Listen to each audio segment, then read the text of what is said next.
Hello, I'm Leigh-Chantelle from Viva and today I'm here with Andrew Bartlett. Andrew Bartlett is one of the candidates in the Greens Party for the Brisbane electorate, and we're just going to have a chat today. So hello Andrew. Okay. And you're here today helping us out with Green Earth Group, and we've got a Greening Up Your Workplace seminar that we're putting on, and you're also passionate, as I am, about people not just trying to green up their lifestyle with riding more bikes or using less water and all the things the mainstream tell us is green to do, but also with the diet. So what can you tell us about that? Well, I think it's a crucial part of, let's just say, greening up the lifestyle, and even more so as we become more aware of the serious threat of climate change. And it's always been quite clear that a lot of the way our food's produced, particularly animal-based foods, is quite resource intensive, often has major impacts in terms of high levels of water usage, soil degradation and pollution.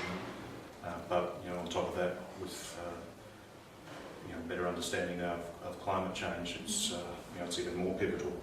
And I guess I've always had a feeling, not just in regards to issues related to diet, I suppose, but personal lifestyle and responsibility. I think a lot of things in our life, including impact on the planet, we're often made to feel like there's not a lot we can do, or if you put it the other way, that the government should fix it, and it's all big companies' faults or whatever. And sure, there's a lot of blame for some big corporations or the governments that are pretty lax, but that doesn't let us off the hook. I guess I first got interested in vegetarianism through just animal cruelty issues, and I guess that basic issue of if I can survive without having to directly cause the death of other animals and marine life, then why not give it a go?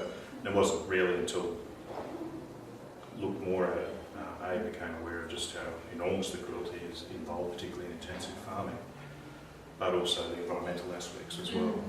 Which are huge. Well, they are huge, and particularly when we're talking about impact of animal-based products, particularly livestock, climate change context is enormous and grossly understated. And I guess it's often frustrated me. I've been involved in a lot of environmental campaigns of various sorts, and it's a lot of good work environment groups do, but I've often been frustrated that even a lot of environment groups tend to just back away a bit from pushing the issue about changing our diet terribly strongly. I think it's getting in there a bit more. I do think the lack of awareness of just how significant the greenhouse impact of meat production and dairy production is still a real problem, and I think it's a lack of awareness because it's still something the mainstream media doesn't really know. Yeah, and even sometimes environmental campaigns, I think, because that's something people having looked at ways to try and encourage people to think more about at least reducing their intake of animal products for a long time. I know some people can react very negatively. You barely need to even mention the word immediately. So you're going to tell me what I can eat. You can't tell me what I can eat. Because if you're saying that's right, then what they're doing is wrong, isn't it? So they get a bit defensive. They feel like you're being judgmental, and they feel like you're accusing them of all sorts of things, and it's not really about that, but it is make people aware of things.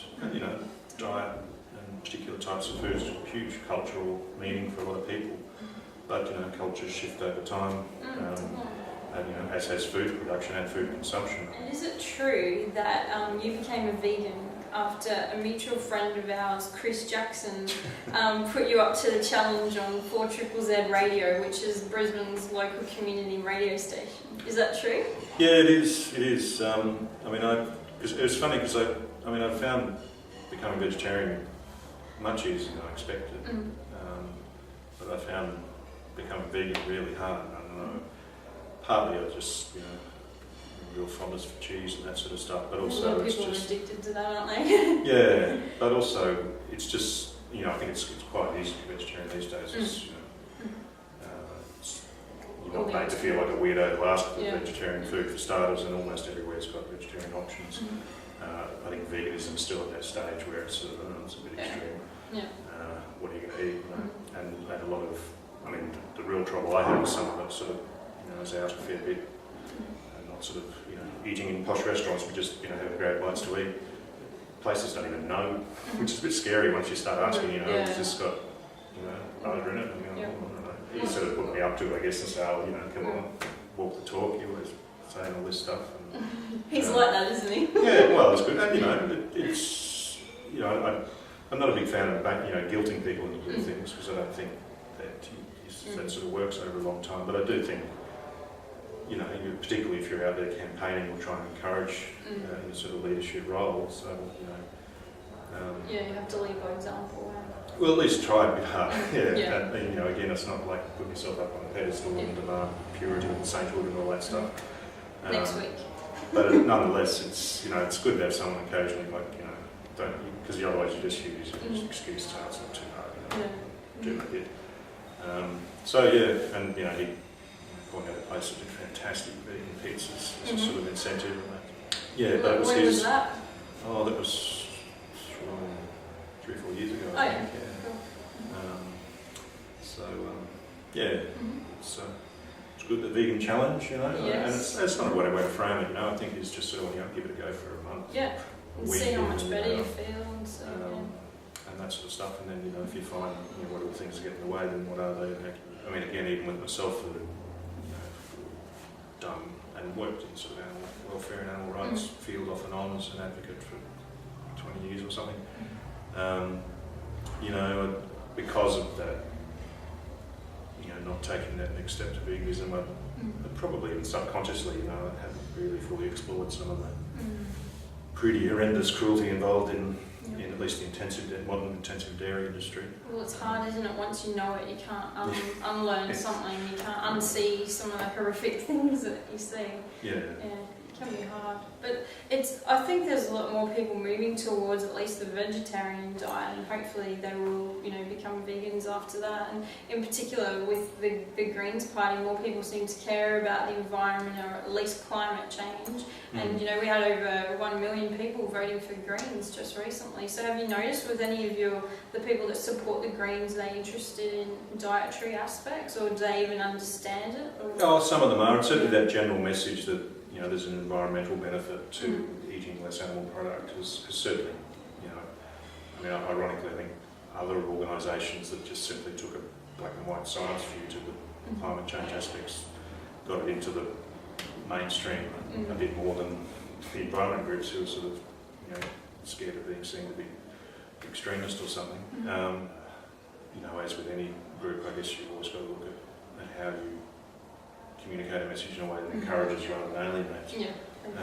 But certainly part of the reasons why the Greens had a bigger surge in the federal election than any other party, and for all the talk about Tony Abbott getting a big swing, is actually only half the swing of the votes that went to the Greens, not even half actually. And I think a big driver of that, not the only reason, but a big driver was climate change and concern about a lack of action on that. That's wider than diet, of course, but it's and the Greens kept up that message too. It wasn't just at the end we'll do that or something. Yeah, I mean it's a pivotal thing. I think if you as with the majority of people that believe it's a genuine, serious issue, then it's bloody serious and it's very urgent as well and stuff. But the vast amount of the greenhouse impact of livestock is methane, which is immensely more potent a greenhouse gas than carbon dioxide, but it also deteriorates much more quickly.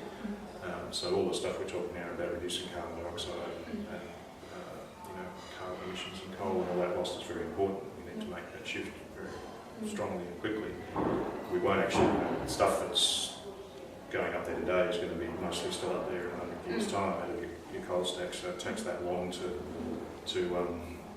wash out, if you like, whereas methane, it's very potent very quickly, and then so we can actually make very quick gains, significant gains by dramatically reducing methane emissions, which is by reducing dramatically our consumption of animal products, and that will work very quickly, will buy us more time.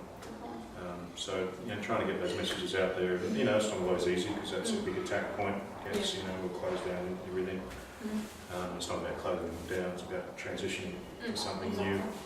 And more efficient for that matter, and healthier, and all of those things. So all the positives. Yeah. And you have a blog as well. What's your blog? Oh, my own blog. I sort of had a few iterations over the years, but it's just my own website, andrewbartlett.com. That's sort of, mostly political stuff? Or? a little bit of this, a little bit of that. I guess as Facebook's become more ever-present, and even Twitter, I'm sort of using that a lot more for that sort of just information sharing, especially, you know, just articles, you know, about these sort of issues. It's easy to just put a link up on Facebook and say, hey, everyone look at this, rather than write a big sort of think piece about it on your blog. Well, I do that sometimes as well, and link them all across, but it's all different ways of getting the message out. Definitely, and that's what's important, isn't it? Yeah. Thank you very much, Andrew Bartlett, for taking the time out to speak to us today. And have a look at vivalavegan.net for more interviews.